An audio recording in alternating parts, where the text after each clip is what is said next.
Les djinns sont des créatures surnaturelles. Il n'y a pas beaucoup de personnes qui parlent d'eux. Il y a des livres, des forums, même des interviews sans suite.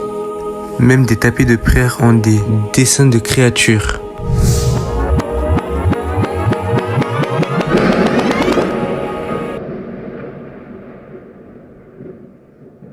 Le Coran et la Sunna indiquent l'existence des djinns et affirment que la finalité de leur création dans la vie d'ici-bas consiste dans l'adoration d'Allah, qu'il n'est point d'associé. À ce propos, Allah le Très-Haut dit « J'ai créé les djinns et les hommes que pour qu'ils m'adorent ». Il dit encore « Ô communauté des djinns et des humains, ne vous est-il pas venu des messages choisis parmi vous qui vous ont raconté mes signes de la rencontre de ce jour ?» Ils diront « Nous témoignerons contre nous-mêmes. » La vie présente les a trompés et ils ont témoigné contre eux-mêmes que, en vérité, ils étaient mécréants.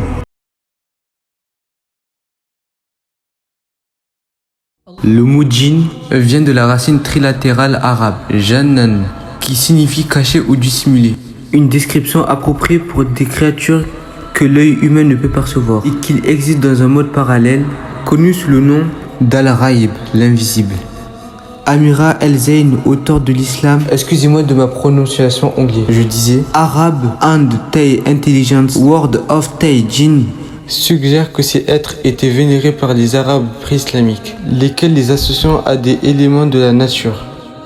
Certains chercheurs et amateurs ont également suggéré que les djinns étaient issus de la mythologie mésopotamienne, où des entités ressemblant à des djinns qui étaient vénérés tels des dieux. Dans l'imaginaire des musulmans, les djinns occupent un monde d'ombre, partagé avec des humains mais aussi transcendant dans le temps de l'espace physique. Ils peuvent voir et attendre ce que font les humains et certains ont la capacité d'influencer l'action des humains, en incitant discrètement les hommes et les femmes à faire des choses qui ne sont peut-être pas dans leur intérêt.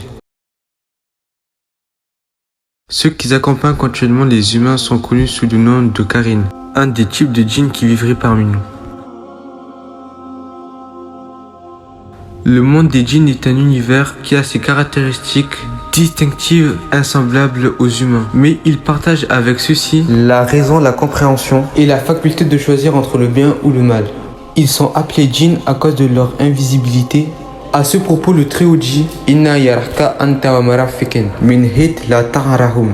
Il vous voit, lui et ses supports, d'où vous ne les voyez pas. L'origine des djinns. Allah nous parle dans son livre saint de la création des djinns en ces termes. Et quand aux djinns nous les avons auparavant créés d'un feu, d'une chaleur ardente. Il dit et il a créé les djinns de la flamme d'un feu sans fumée. Dans un hadith, Aïcha rapporte que le prophète, paix et la bénédiction d'Allah soit sur lui, a dit les anges sont créés de lumière, les djinns sont créés à partir de feu et Adam a été créé comme on vous l'a décrit. Allah a créé plusieurs catégories de djinns. Certains d'entre eux se métamorphosent sous différentes formes, telles celles d'un chien ou de serpent. Certains se présentent sous forme de vent avec des ailes. Certains se fixent tantôt et se déplacent tantôt.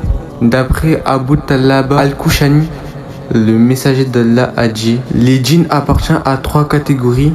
Une catégorie qui possède des ailes et qui s'envole dans les airs. Une autre qui se présente sous la forme de serpent ou du chien, et une catégorie qui s'installe et se déplace. Rapporté par At-Tahawi dans Muskil al-Attar al-Sheikh al-Ibn Talmi. Et les preuves de la force des djinns sont nombreuses parmi elles. L'histoire de Suleiman, lorsque la huppe se présente devant lui avec l'information que la reine de Saba avait un trône immense. Suleiman dit que vous m'apporterez ce trône avant qu'il ne vienne à moi soumis. Un djinn redoutable dit alors « Je te l'apporterai avant que tu te lèves de ta place ». Suleiman se leva à un certain moment et détermine « Pour cela je suis fort et digne de confiance ». Un seul djinn amènera du fin fond du Yémen au Cham et il a dit qu'il était pour cela fort. Et il a dit digne de confiance. C'est à dire qu'il ne fera pas preuve de scélératesse. Et quelqu'un qui avait connaissance du livre dit « Je te l'apporterai avant que tu n'aies cligné d'un œil ». Allahu Akbar. À l'instant même, Suleiman trouva le djinn devant lui, quand tout à coup, Suleiman a vu le trône s'installer auprès de lui. Il dit cela est de la grâce de mon Seigneur. Qu'Allah vous protège des mauvais djinns. Assalamu alaikum wa rahmatullah.